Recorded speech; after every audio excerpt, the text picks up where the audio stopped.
rage in the cage and pissed up on the stages. Only one show away to bring the giant down. What's good, everybody? Todd Smith here and Dale Clifford once again for yet another episode of the No Gimmicks podcast. Dale, what's good, my man? Got a lot of good stuff going on. Can't wait for this little mini episode that we got, as we're going to try to see how well we can pick the WWE draft coming up. But a couple things that kind of came up over the weekend that I think might shift some draft picks. Do tell, Dale. The big news about Brock Lesnar and a potential PED failed test prior to his UFC fight with Mark Hunt. So just keep that in mind as we move forward into selecting our rosters. We don't really know what the WWE is going to do with this, but just be pre-warned that if they're going to follow along with maybe what they did with Roman Reigns, you'd think that they got to do something with Lesnar, otherwise their policy takes a hit. It looks very hypocritical. Yeah, Brock, what are you doing, man? You don't need performance enhancers in order to beat Mark Hunt. I don't know what's going on with these guys, man. I'm not sure what's going through their heads. You know, both him and Roman Reigns. I mean, we can't really quite speculate what exactly Roman's deal was. But, yeah, in Brock's case, it's completely unnecessary. The guy is a beast. You know, he's about 6'3", about 270 pounds of solid muscle. What does he need an edge for? Yeah, and it is an image herder for sure if he can't get it cleared. Yep, Brock is now going to be looked upon as a cheater. You know, it's really a shame, you know, when you look at it. I mean, the guy is literally being revered. You know, 1 week is one of the greatest, combatants in mixed martial arts and professional wrestling, you know, possibly ever, you know, for being able to cross over and do very well in both sports. And now possibly, you know, facing a suspension in both the WWE and UFC for taking the shortcut. Yep. Well, anyway, let's not try to get this down here on our kind of trying to have some fun with the WWE's roster expansion. Yeah, let's move this in a more positive direction. So, Dale, if you recall exactly going back about a month or so ago, we had a little game that we played called Yay or Nay. Which we need to get back into, sir, but we'll leave that for another moment. But before I go any further, if I recall correctly, I was the one who won a few of those Yay and Nays. Am I not correct? Yes, you won them both. I mean, I hate to rub it in, Dale. But I'm just saying, so with that being said, since I was the one who was more victorious in Yay or Nay when we were doing it on a weekly basis, I'm going to be the lead off here. I'm going to be the GM for the Smackdown brand, and for Raw actually, and I'm actually going to be the one who gets the first pick. So with that being said, my number one overall pick for the draft for Monday Night Raw, I have to go with the current WWE champion, Dean Ambrose. Oh wow! I have to go with Dean. Wow. I'm not looking at the future. Right. I'm not looking at the past. I'm just looking at the present. And this guy is, you know, he's got a really good thing going on right now. You know, I'm really digging this potential storyline with him and Seth Rollins. I'm not sure how much Roman Reigns is really going to be involved in this in the future, because we heard some speculation that now, since Roman is serving the suspension, that he's going to be in Vince McMahon's doghouse. And that might possibly really affect him moving forward. But I'm really excited to see what's going to come out of this feud between Dean and Seth Rollins. And he is the man right now. So, yeah, so that's my number one pick. Wow, I was not expecting you to go that direction. But Dean wasn't too far down on my my little big board here. So I think it's like SmackDown needs kind of a flagship guy. Mm-hmm. And who might that be? I think... I'm now torn because I really wasn't expecting you to go Ambrose number one. See, I surprised you. And it's like, now you got me hung up. You know what? I just think that I got to go Seth Rollins. Seth, okay. Tell us why. It's like we need a guy that's going to be there every week. Mm-hmm. That's going to be. It's like they want to show importance on SmackDown. Right. And Seth Rollins is a guy that goes every week. Mm-hmm. Out there and bust his tail. Yep. He basically, I think, since his return, has had a match almost every week on TV. Yep, and that brings back to that point that which you made about a week or so ago. Is he durable enough to be able to withstand all of the the punishment and all the physicality of the WWE schedule, which is about 280 days of a 365-day year. Yep, but you got to have the guy that's going to be on TV every day at the top of the show. And I could have alluded to it as well. Dean is the man right now. Seth is the future of the WWE. He is everything. He personifies what the WWE is moving forward. It's kind of funny because I said it myself. I said Seth kind of is the Triple H of this generation of the WWE. If you look at Seth, him and Triple H have a lot in common. They both use the pedigree, obviously. Even the gear that Seth is wearing is kind of like a throwback to what Triple H wore when he was still kind of in DX. You remember the black and gray? A little bit. Okay, you know what I'm talking about? Yeah. And he's just such a good heel, man. He's such a good heel. And like I said, the WWE is moving past the days of the big muscle-bound, like the guys who are like 6'5", 275 pounds. You're going to see more guys like Seth. The big guys are going to be the guys like him, the guys who are about maybe like 6'3", about maybe 225 pounds, of even that or so. He kind of fits more like where the WWE is going in terms of like both size and style in the ring as well. Alrighty. Where are we going for Raw's number 2 pick? So, for the number 2 pick, this one's kind of interesting here because he's been injured for a while. He's involved in this very intriguing storyline, needless to say, with himself, Braun, and Eric Rowan in the New Day. I'm going with Bray Wyatt. Oh, wow. Bray Wyatt is the number 2 pick for Raw. Number 2 to Bray Wyatt. Oh. Yes. Alrighty. That another surprise a little early. I wasn't quite thinking. I think we might have had a couple guys above that, but I'll take it. He's a big-time talent. He's the future, and hopefully he starts going in a direction that leads him to the top of the card where he should. Yeah, I'm keeping you on your toes, Dale. Like I said, just when you thought you had all the answers, I changed the questions because I'm not exactly the biggest Bray Wyatt fan, but yeah, the WWE really seems to be fans of this guy, and you're losing the Undertaker at some point here in the near future, so you kind of need someone to take that helm of the dark, mysterious, uncanny figure. Kind of like leading the Lost, pretty much in Braun Strowman and Eric Rowan, his members of of his family, the Wyatt family and whatnot. I honestly think that Bray, he recently, I think, challenged The Rock to a match at WrestleMania. I don't quite see that happening. I don't think that match is going to take place, but I think that he definitely will have a pretty important match on WrestleMania 33's card. The WrestleMania match, I could see it because it's like we had the teaser at last year's WrestleMania. Mm-hmm. They teased it. It was like he didn't really get much. It was like basically the match that The Rock had was Eric Rowan. Yeah. So it was like in a segment with the Wyatt family. So they kind of teased it. I wouldn't be surprised if they went that route. I'm just worried that if they go that route and Bray doesn't win, is like he is yet again in a WrestleMania with the mega stars of the WWE, and he's coming up on the short end. It's like, say what it is that you will, that the fact that he's even in those moments at WrestleMania, but at some point he's got to, I think, come out on top on those moments. Yeah, he needs to. Bray reminds me a lot of Mick Foley. If you recall Mick Foley, kind of going back prior to the time when he actually won the heavyweight title, he used to lose all the time. Always, putting guys over, making them look good, and beating himself halfway to death in the process. But that's what Bray is reminding me of. It's just like, when is he going to get his moment? When is he going to get that big win on any big pay-per-view, let alone WrestleMania? He's due. He is due. Right. Alrighty. Let me get to my who's next pick. there, Dale? I got to go with the guy that is the face of the WWE. Okay. And he's the guy that says, if you want to be the future, you got to beat me. I'm going John Cena. So John Cena. Okay, I can see that.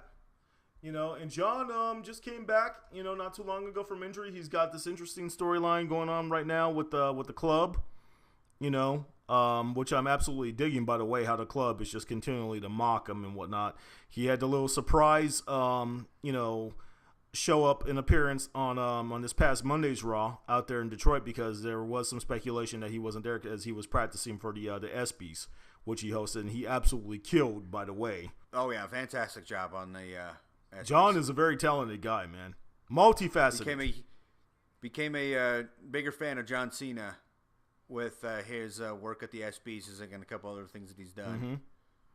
And I just definitely think I know his time in WWE as a wrestler is ticking down. Yeah. But he's still got the name value. We know what he does. Mm-hmm. It's for the marketing and the business side. And again, the emphasis on the change with the 2 live shows for WWE is that SmackDown is now something of importance. Yes. I don't think you can go wrong with having John Cena on Tuesday nights. Hey, I'm right there with you on that one. So you want to talk about surprises? When I give you my next pick here, you're probably about to fall out of your chair. So with my third pick of Monday Night Raw, I'm giving you the John Belushi with the Jerry Curl lookalike himself, Rusev. Wow. I was so wondering if you were ever going to bring him up, that these guys were so low on my board that I just thought we were going to kind of be fillers at the end of our sheets here. I'm trying to be as unbiased as I possibly can, and I'm trying to think not with my own personal feelings, but for the best interest of the brand, basically. I got you. You know? Yeah, I see where you're going, and he is the United States champion at the moment. Yes, he is. And he'll carry that into Battleground, so I think he'll make it through the draft. Okay. What's really hurting Rusev right now, I'm going to say more so than anything, because I know I joke around about what he looks like, with the constipated look on his face and the Jerry curl and all that stuff. I really think he's hurting for the fact that he is not involved in feuds with decent guys who could really, carry him. I mean, look at what he's had to work with lately. He's now working with the broken up primetime players. Yeah. Yeah, and I mean, I'm going to be perfectly honest with you. I think I'd rather see a match between him and Darren Young than him and Titus, just to be honest. Oh, wait. But I mean, it's just like... I just get myself a little confused. Darren Young is working with The Miz. Yeah. Rusev is got Zack Ryder. Yes, he's got Zack. So, with having Zack Ryder, I mean, Zack could probably pull a couple of decent matches out of him, I'm thinking. And I'm really hoping that Zack could actually take that belt off of him. It definitely seems like WWE is trying to find maybe that Mr. America type guy to defeat Rusev, a la John Cena at WrestleMania. But they're just having a difficult time finding it. But I think they went a little goofy with Titus O'Neil and turned him into Uncle Sam on the July 4th. Yeah. Now, Zack Ryder's got the following, and he can kind of be there, and so we'll see. But I just don't know if he has the established track record right now of being a guy that can tackle Rusev. Yeah, that I'm not sure of either. So who do you have next, Dale? Since you kind of went Rusev there, I'm going to go by default to make sure I can get myself a championship on the SmackDown. I'm going to go with my man, the awesome one, The Miz. Okay. Yeah, and it makes perfect sense because, the way things are most likely going to even out here, you're going to have the WWE champion on one brand, on Raw most likely, and then once they probably go ahead and reintroduce the heavyweight title, that will be the major title over on SmackDown. So it only makes sense to have one of the secondary titles on each brand. You have the U.S. title and an Intercontinental title. Got to make sure I get one over here. Yeah. You can't have SmackDown without a championship belt right now. Right. It's like without the future of maybe a world championship, another one coming or not. Yeah. I got to make sure I get one. Yeah. And it's going to be very interesting to see what they do in terms of women's titles as well, too. I mean, because I'm not sure if they're going to possibly have two different women's belts, Yeah. Or if they're going to keep the women possibly all on one brand. So moving on here, number 4. So my next pick here, as I said, at the top of the show here, he'll be coming off of his suspension here around the time of Battleground. I think he's going to be lower on the pecking order than he was prior to his suspension. I think he's in some hot water vents, but I still got Roman Reigns as my number 4 pick. Wow. Yes. You definitely you're going smart. You definitely went away that I was not expecting you to go. Mm-hmm. Yeah, I'm actually doing something smart for once. I know that's probably surprising to a lot of people. But what I'm thinking, now I just said that, I think the WWE is going to do something smart, and it very well could be that Vince just says, hey, look, man, you screwed up. You're no longer our guy as the face of the company. However, we see where your strong suits are. The fans obviously don't like you. We're not too happy with you right now. So, hey, why don't you go out there and be a heel? And if he's a heel, Roman Reigns could actually be successful. I believe so, yeah. But if they keep trying to make him a face right now, when just no one is ready to buy it. Yeah, I think they might be. I think that's the they problem. might be looking at abandoning that concept and actually saying, you know what? Hey, let's go ahead and use him where we know he would be the most effective. Let him be that kind of quiet, aloof, big enforcer type, kind of like how he was when he was a member of the Shield. But moving on, what's your next pick, Dale? I'm gonna go the phenomenal one, AJ Styles. AJ Styles. All right. Again, I got to load up here with my stars. Okay. As like, and he can even keep carrying his feud with John Cena that I anticipate is going to lead to a clash at SummerSlam. So why not let this? It only makes sense to kind of keep these two together with just kind of where the timeline seems like we're headed. Exactly. I guess the biggest question for for AJ Styles is, are Carl Anderson and Luke Gallows going to wind up over there on SmackDown with him? Yeah, that is a big question. Because it's very, very interesting to me here, because I'm going to get to my next pick, and this one's going to surprise some people. This is what I see happening here. Well, my next pick on Monday Night Raw, Finn Balor. Finn Balor is going to get called up to the main roster. He's going to get drafted on Raw. And it really, it's a huge question mark here, because do they keep AJ Styles with the club, or do they finally explore the concept of pairing Finn up with his two boys from the, from the club and forming the Balor Club? I don't know. It's like, I think right now it's going well with AJ kind of having the boost from Anderson and Gallows in their promo sets. I think he's aided with them. And I think Finn's worked so long by himself in NXT that I think he can come up and to the WWE audience, and I think he'll be all right. He could, but I'm just trying to have a little fun here, because it is the draft. Oh, yeah. And crazy things can happen, and people are going to get split up. So I'm saying that is one thing that I would like to see. If they are going to go in that direction, if they are going to split those guys up, I would love to see them paired up with Finn on Raw. Yeah, and and that's one thing, it's like this would be the perfect time to be able to do it. It's like you can use the draft to move the club into the Balor Club. Exactly. And it was like, so it's an easy thing. So I would not be surprised at all to see that. Yeah. Alrighty. So pick number 5 for me is going to be... Okay, let's see here. I've thrown you off a bit, haven't I? But you know what though? I was like, I'm gonna answer you with your Finn Balor, and I'm gonna keep them together. Give me Anderson and Gallows. Okay. Yeah, I mean, and it'll be interesting. They truly will, to see what direction WWE decides to go, because like you said, they've got a very good thing going right now with those three. Do they roll the dice? Do they roll the dice and possibly try something different and bring those guys over to Raw and pair them up with Finn? Who knows? We'll just have to wait and see, I guess. So with my next pick here, I'm going to actually take this guy a little bit higher than you probably expect, Dale. But it's just, they brought this guy over from Lucha Underground. They're paying him a salary that is just absolutely through the roof. This guy makes $1.5 million per year, and so far has done nothing other than pretty much be a mid-carder. As a member of the League of Nations, and even being involved with Zeb Coulter in his time in the WWE. I'm choosing Alberto Del Rio.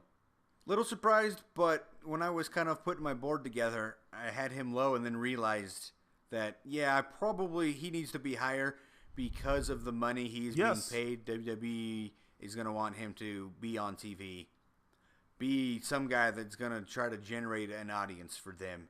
And I think that would be the Hispanic viewership. Yes, they need to cash in. They need to get their money's worth for this guy, because so far they have not. Moving on. I'm going to shift a little bit different direction. I'm going to change my order up. I'm going to answer you one Mexican Hispanic wrestler for another, and I'm going to go with a Kalisto by himself.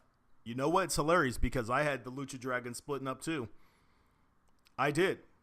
Except for I had Kalisto being on Raw, and I had Sin Cara on the SmackDown Yeah. brand. And you know why I had Kalisto on Raw? Because I have him in another feud with Alberto Del Rio Okay. at some point down the line. I can see your thinking. I can see That your was thinking. my logic. Yeah. So you have those two. You have those two splitting up. I'm just curious as to your logic on it, Dale. I just kind of feel like they tested it by giving Kalisto the solo run, and I think now they have the opportunity with the draft to go ahead and go that route.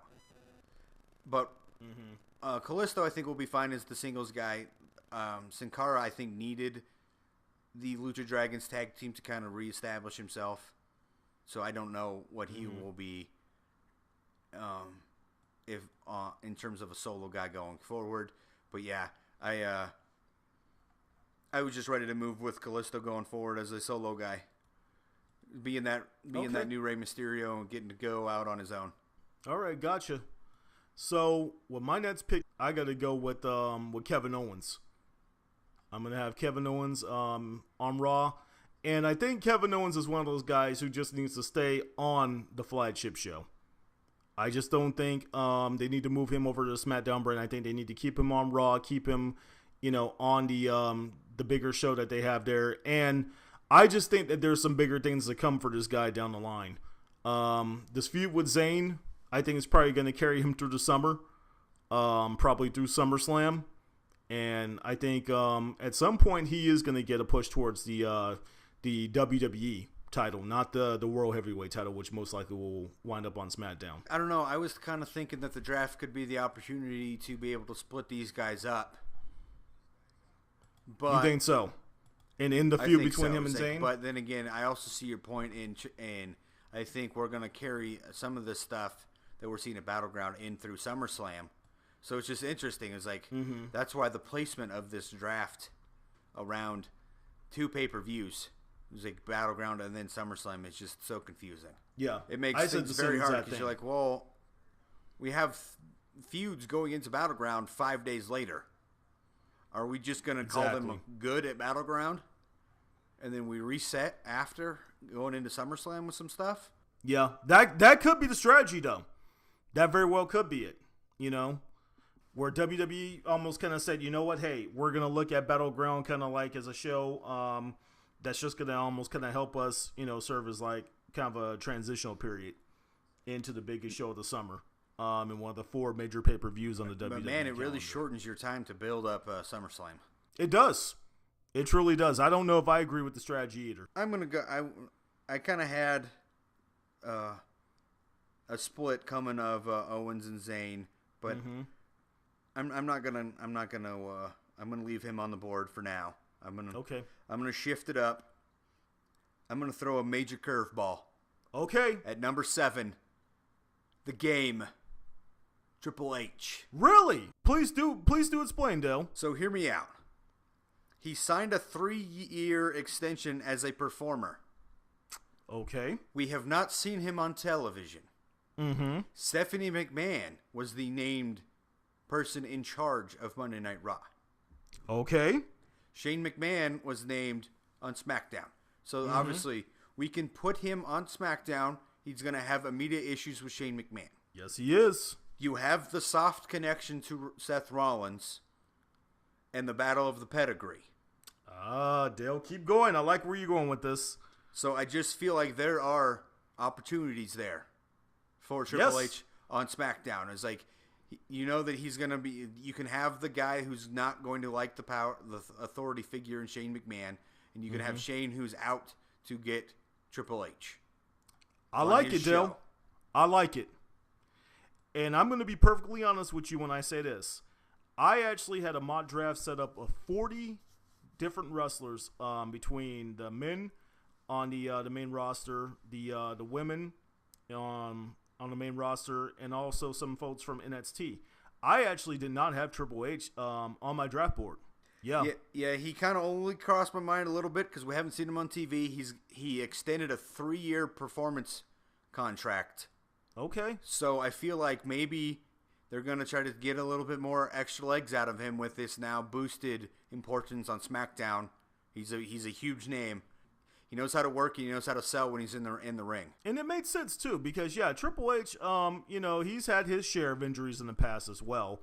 But I mean, I think as long as they kind of limit his days, Right. he won't be an every week guy. He's not going to be like a Seth Rollins, but he definitely will do pay-per-views, and he definitely will probably do, I'd say maybe probably about 2 episodes a SmackDown per month. When you say, and he'll also do appearances where he'll come out and do promos and things of that nature. Yeah. Again, I'm just trying to go on the thing that it was Stephanie named in charge and not her and Triple H. Exactly. So All hopefully I'm not thrown off with the fact that maybe Stephanie picks him as the GM and ruins my plan here. But we've heard rumors though as to whom the GM for SmackDown's going to be. Yes. So shall I bring that name up? Daniel Bryan. Now, how interesting would that be if they bring him in as the GM and then Triple H winds up on the SmackDown roster? There you go. Is even more fuel to the fire of why Triple H would not like the authority at all on SmackDown. It's and that's the thing. It's he's been this controlling authority figure. It's and his number one nemesis was Daniel Bryan and Shane McMahon. Yes, sir. All right, so with my next pick here, I'm going to go with a guy who is long overdue. Everyone will agree that this guy, at some point, it would truly be a sin if he does not hold a major title in the WWE. I'm going with the Swiss Superman, Cesaro. All right. Okay. Yeah. I want to see this guy get a chance at a major title. Like I said, it's just long overdue. I don't want to see him with a tag belt. I don't want to see him defeating Rusev for the U.S. title. I want to see him as a world champion or as the WWE champion. So I'm keeping him on Raw. Couldn't agree more. It's when I big boarded it, I kind of had him slated at a Raw pick, so I was kind of expecting you to go that direction. Okay. Yeah. Alrighty. Let's see. My 8th pick is going to be... you know what? I'm going to go ahead and I'm going to take another champion. And I'm going to bring over the women's division. Give me Charlotte. All right. Charlotte's off the big board, huh? Yeah. Let's go ahead and let's get some women into this thing here. All right. Yeah. Hey, like I said, it's a woman's world, Dale. They just allow us dudes to think that we run the world, but women run the world. We all know that. They just allow us to think that. So, yeah. So, while we're on that topic, I'm going to answer you right back with my next pick, Miss Sasha Banks, the boss. Alrighty. Yeah, I kind of felt like we would go back to back there, whoever went first. Because if they do have split titles for the women, I honestly believe that she's going to wind up as one of the champions. Yes. That's my only thought process there on her. I hate to go back to the thing of I just feel like we're not done with Sasha and Charlotte. And if we're going to split them on the draft, it just seems funny. But yeah, I just feel like we're going to get a women's title match between them two at SummerSlam. And if they're on separate shows, it just seems odd. Although it could be a huge deal about controlling the women's title for each show. Exactly. They could have them be split. And then we go into SummerSlam, and then all of a sudden you have Charlotte versus Sasha, and the winner takes the title back to their show. Yeah, because on the major shows, the 4 major shows on the WWE calendar are Royal Rumble, WrestleMania, SummerSlam, and Survivor Series. Those 4 shows will always be both brands combined, correct? Correct. And then they'll also have the split brand pay-per-views along with those. Yeah, and then the other months will have the 2 pay-per-views with one, which will be show specials. Okay. Who you got next? You sir, are... all right, no, is it me now? Because you went with Charlotte, and I took Sasha. All right, so we're at number 9. My number 9 is... well, if we're going to rebuild a tag team division on SmackDown, they're currently in a feud with them anyway. Go ahead and give me Enzo and Big Cass. Bada boom, realest guys in the room. How you doing, Dale? Although it's I really feel like WWE's gonna want to probably capitalize on these guys being on Raw, but I'm stealing them. I'm taking them. You're being greedy. You're taking those too. Okay, so now I'm gonna throw a bit of a curveball at you. I'm actually going to say, after this rendition of Wrong Turn 7, one of those direct-to Blu-ray horror films, they had Final Deletion, which was a B-movie action film about the previous week, and this week we got a direct-to Blu-ray horror film in the form of the Wyatt New Day compound battle. Wait a minute. And you're going Final Deletion's a B, and then the compound battle is straight to DVD. Wait a minute. And it's like, whoa. You're giving way too much credit to Final Deletion here. When I say B movie, I'm basically knocking it and saying that, yeah, it's not A-list quality, and basically it would be in the bargain bin at, like, you know, the local gas station kind of thing. It's like CD level. I mean, I'm talking about, like I said, when I watched these two things over the past week, I'm just like, whoa, you know, what are these guys on? The ones who are putting this stuff together. But that's a whole nother story for a whole nother time. But yeah. let me go with my pick here, okay? So this is my logic. Luke Harper's going to be split from the Wyatt family. Oh, wow. All righty. He's going to be split from the Wyatt family. The Wyatt family is going to be a 3-man contingent. And I believe that Luke is going to get another solo push. And you're going to keep him on Raw? Yes, I am. It was like with the Wyatt family? Actually, you know what? what? Or just Bray Wyatt? Oh, wow. Now you're really kind of putting me on the spot here. Because, yeah, now that I have Luke and I have Bray over there, yeah, so that creates for an interesting dynamic because I have not actually drafted Braun and Eric Rowan yet, Dale. No, you have not? I have not. I just said Bray. I did not say the whole entire Wyatt family. So No. that means that we could have Bray and we could have Luke together on Raw, and then that means that you could take Groundskeeper Willie and Ogre from Revenge of the Nerds on SmackDown. Oh, yay. Yes. How fun to get to those. Those two stiffs. Aren't you the lucky one? Oh, but you know what? I do not want to be the one to call them stiffs. Braun Strowman might break me in half. Not might. He would. Well, maybe I could outrun him. Maybe. That dude's legs are about as big as you. Yeah. But no, I think at some point they have got to realize that Luke Harper is the best worker out of the four. Like I said, Bray definitely has the biggest star potential, but in terms of being able to get it done in the ring, none of those three guys can hold a candle to Luke Harper. We're talking about someone who came up in ROH. A big man, you know, who can go. He can go, you know, in the ring with the smaller guys like Kalisto and whatnot. And he could also go head to head with the bigger guys. Someone say like Baron Corbin. Gotcha. Very versatile competitor, yeah. Alrighty, let's go ahead and we'll speed things up here because we're trucking on 35 minutes and we're only halfway through. Okay. So I'm going to go at number 10. Give me Sami Zayn. All right. Sami Zayn, huh? Yeah. April's favorite wrestler. Oh, right. Yeah, no. Mm-hmm. I was like, I'm pretty sure that April would just prefer Sami Zayn be pick never. Yeah. And go back to NXT. She probably would. But Sammy's too good for that, though. At some point, I honestly believe that April will come around. So, unless you care to elaborate, I'm going to go ahead and take my next pick here, Dale. I'm going to actually go with a guy who I believe is in line for a huge push, especially after seeing the Battle Royal from this past Monday. I'm going with Darren Young. Darren Young, all right. Yes. And I am very much a fan of the fact that he's not tagging with Titus any longer and that they have him paired up with Bob Backlund. I think Bob Backlund's reaction after he won the Battle Royal was just priceless. To go and pick him up and carry him around like he was like his son. I thought it was hilarious. Oh, I love Darren Young's reaction. When he comes out of the corner and realizes nobody else is in the ring. Nobody else is in the ring, and he just won.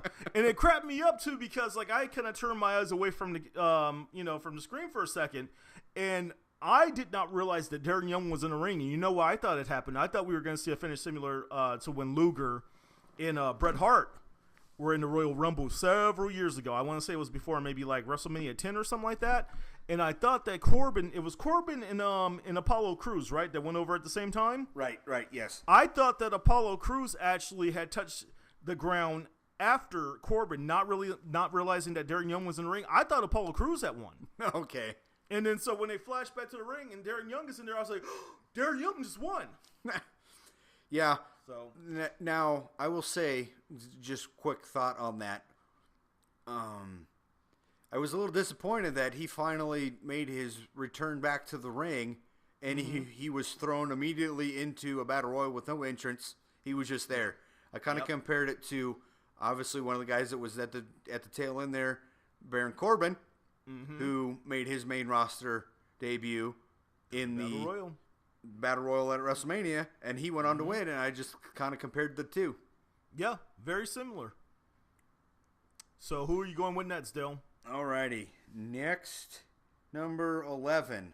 Well, I kind of need someone to be able to feud with Charlotte, I suppose, if we're going to go this route. So go ahead and give me Paige. Paige, huh? Yeah. Okay. Care to elaborate? No, I just need a diva. Or I just need a women's wrestler that I think is top level women's wrestler, top level women's wrestler that can come right in and be a immediate threat to the women's championship in Charlotte on SmackDown. Okay, so with that being said, I'm gonna match you tit for tat here with the women's wrestlers. I'm going to do something a little crazy here because I doubt it's gonna happen, but just because I've had experience with her, and it was a very unpleasant one, yet I still wish nothing but the best for this young lady. I'm going to have Bayley drafted to Raw, to the main roster. You know what? I would not be surprised if we hear her name on the. I think it's long overdue. I think it's time for it to happen. I think they got enough women mixing it up down there on NXT, with Asuka and Nia Jax and Carmella and Alexa Bliss and with them. I think it's time for Bayley to get the call up to the main roster. So that's my pick. It's like I had her in contention to make my board. I shifted in a different direction because I believe that she's not done with Asuka, and she's going to carry into the next match at Brooklyn again. So that's going to keep her down in NXT for several weeks. So I just thought maybe this isn't her time yet. Okay. Well, only time will tell. But it was like I definitely would not be surprised, but I left her off my board because I'm thinking they're going in a different direction. Okay. So who do you have next? All right, Todd. For my next pick at number 12 will be the guy that's slated to face the Beast Incarnate at SummerSlam. We'll see if that match stays for now. About to say for now at least. Returning Viper Randy Orton. The man who hears voices in his head, huh? He always was the face of SmackDown, so I figured why not keep him there. Kind of good spot maybe for him to return. Although the spotlight could be a little bit bigger for him to go to the flagship, as Vince McMahon called it, and be on Raw. But let's keep him on SmackDown. Made sense. So, yeah, since you just took Orton, I'm going to take a guy who I think at some point would actually be a good feud for Randy Orton. He kind of has the whole tattoo look and the whole dark, kind of mysterious look going to him. At number 13, I'm going to go with Mr. Baron Corbin. Now, I know at first I wasn't very high on this guy. I wasn't a big fan of them moving him up to the main roster, but over the past few weeks, especially, like I said, the guy's really kind of beginning to grow on me. I really think that the feud with, and I'm going to say it correctly for once, Dale, with Dolph Ziggler. Hey, you got it. I got it right after about 3 weeks. I think the feud with Ziggler has really helped him grow in the ring. I think it's really increased his awareness. It's helped him increase his skill set. And I'm really liking what I'm seeing from him. I think this guy has a lot of potential in the future. So that's my pick at number 13, Baron Corbin. You know what? On my board, I kind of thought that you would go this route, and because we have been talking about how you have softening your disagreements with or your dislike of Corbin. So I was not surprised that you went this route. Yeah. All right. So my next pick for number 13 is going to be another up and comer, Apollo Crews. Oh, okay. All right. I just think being on SmackDown will give him a chance to shine a little bit. Yeah, I think Apollo's one of those guys. Really, he turned out to be the one who I think should have stayed on NXT a little while longer. It's just I can agree with that. It's like, but now we're at the draft, so I think maybe here's a chance to reboot him of sorts. Yeah, because the guy has speed, he has size, he has athleticism, he's got the ability, I think, to be a face and connect with the crowd. I really dig that sick. It's like a bat drop into a powerbomb finisher he has. He's got all the potential in the world. It's just a matter of if it's all going to come together for him or not. So. Speaking of the guy whose name I can't get correctly, at spot number 14, I'm going with Dolph Ziggler. It's really a shame where Dolph is at this point, because Dolph is kind of looked at the guy who's kind of helping to, bring some of the younger talent along. He's not really getting the opportunities for the major titles and whatnot, because I think, the guys back, behind the scenes who make all the decisions, they're kind of looking at him as somewhat of an injury risk. But I think he deserves a spot on the flagship show nonetheless. So that's why I'm going with Dolph Ziggler, number 14. All right. My number 14, he's kind of in the middle of a feud right now with Apollo Crews. He's the Celtic Warrior, Sheamus. The evil Ronald McDonald, as Edge would say. Yeah. I think kind of let him carry that issues that he's got going on with Apollo Crews over to SmackDown. That kind of gets them their feet wet into the new SmackDown Raw changes, and then we can shift them in different directions from there. Okay. So speaking of going in different directions, I know that they've been teasing lately a split up of these three guys, and I'm not buying it. As they say, don't believe the hype. I truly believe that the New Day are going to stay together. I'm not exactly a big fan of that move, but I think they're going to keep them together while they're going through this whole little nonsense feud with the Wyatts battling, out in the middle of nowhere, out in the woods and whatnot. But yeah, so I think, New Day, they are still pretty over with the crowd. I think they could definitely afford from, possibly, some sort of a change. I don't know if it's really that they need to turn them heel or anything like that, but just something, the one thing that I'm seeing out of this feud I'm liking with them with the Wyatts are beginning to kind of bring out their aggressive side a little bit. There's not all, positivity and cheery and rainbows and unicorns and all that stuff. So yeah, I'm going to keep the New Day over on Raw. Alrighty. Number 15.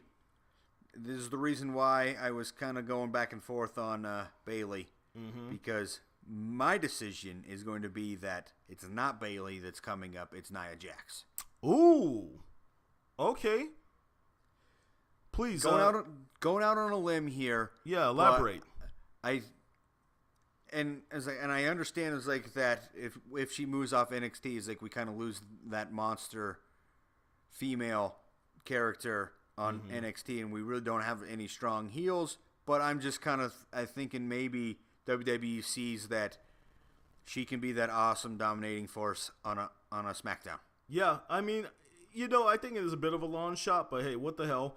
And I'll be honest with you, who I really see move into that dominant heel role for the females down there in the NXT roster is Alexa Bliss. Not as dominant, as powerful, but definitely as the main heel on NXT. Yeah.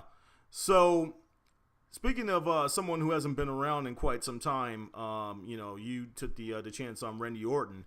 I'm going to go with a guy who had a very good feud against Luke Harper prior to his injury, and that would be the man who gravity forgot, Neville.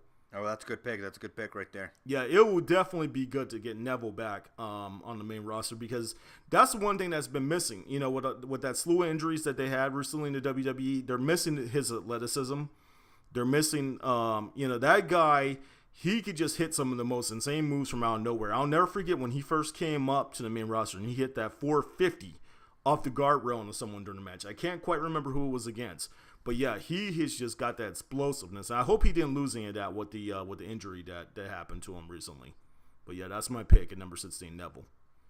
All right, number 16, going back to the tag team division and going with my boys, American Alpha. Ooh, now another NXT call-up. Let me say this. Before we engaged in this mock draft deal, I was taking a look at some mock drafts that some other folks have put together, including the ones on like ESPN.com and whatnot. And I'll tell you, everyone has these guys moving up to the main roster. They are so good. At this point, they've kind of, I think over-exhausted the feud between them and the Revival. And if you move them up to the main roster, you actually have an even amount of heel and face tag teams on, the NXT roster. So, yeah, I think it works. I think it's time for those guys to move up. Well, I just think that we're going to probably see, again, a continued push with the Ciampa and Gargano. TM61 is probably going to get some more TV time. Yes, which is a the great Authors thing of for them. Pain are probably going to be seen more. Yes. We still got the Hype Bros. You got the Revival. It's like there's still a good mesh of tag teams down there. I think that if we go with the route of maybe needing tag teams on both shows, then there are more tag teams needed at the main roster level. Yes, much agreed on that one. So, although we started off at the top of the show discussing, very briefly what was going on with Brock Lesnar and his situation, possibly facing suspension from both UFC and WWE for the use of PEDs, I'm still going to go with this guy, even though he might be in some hot water, and I'm thinking things will probably work out to where he'll get to keep the match against Orton. I'm going with Brock Lesnar, the Beast Incarnate. This guy, he is just such a machine. I'm just really surprised because, like I said, I just don't see Brock needing that in order to have the edge. I think he could defeat Mark Hunt without having the edge of PEDs or whatnot. But he's just, such an amazing athlete and just such a force to be reckoned with. He deserves to be showcased on the flagship show on a weekly basis. So that's my pick at number 17, Brock Lesnar. All right. My pick at number 17, I'm going to take us back to the women's division, and let's go ahead and go with Becky Lynch. Okay. The Irish last kicker, huh? No particular reason. We're starting to get deep into the names here and just trying to fill out some of the women's roster. Give it some depth. That's all I'm really looking forward here. Like Becky, kind of think that since I've been picking a lot of women, might as well keep them all together.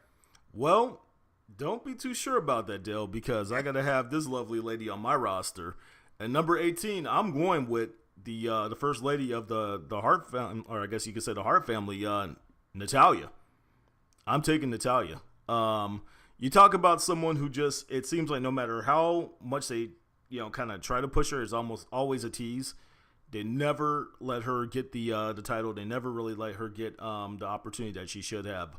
I've been a fan of Natalya since day one when she came in with Tyson Kidd and Davey Boy Smith Jr. So I'm really hoping that they decide to do something with her worthwhile in the near future. That's my pick. Yeah, it's not a bad pick. It's definitely we know that they shifted up her gimmick because she's on the heel side now, where she hasn't been since she started. Long-time face, very popular. So it'll be interesting to see how well she can keeps going with her new gimmick. Yeah. All right, my 18th pick, and this one it's kind of tough. But I feel like if I don't put his name on the list, I'm not doing him justice. But would not also be surprised if he doesn't get drafted. And who might that be? Longtime vet, first ever undisputed champion. Oh, okay. Y2J, Chris Jericho. The big stupid idiot himself. Yes, the big stupid idiot.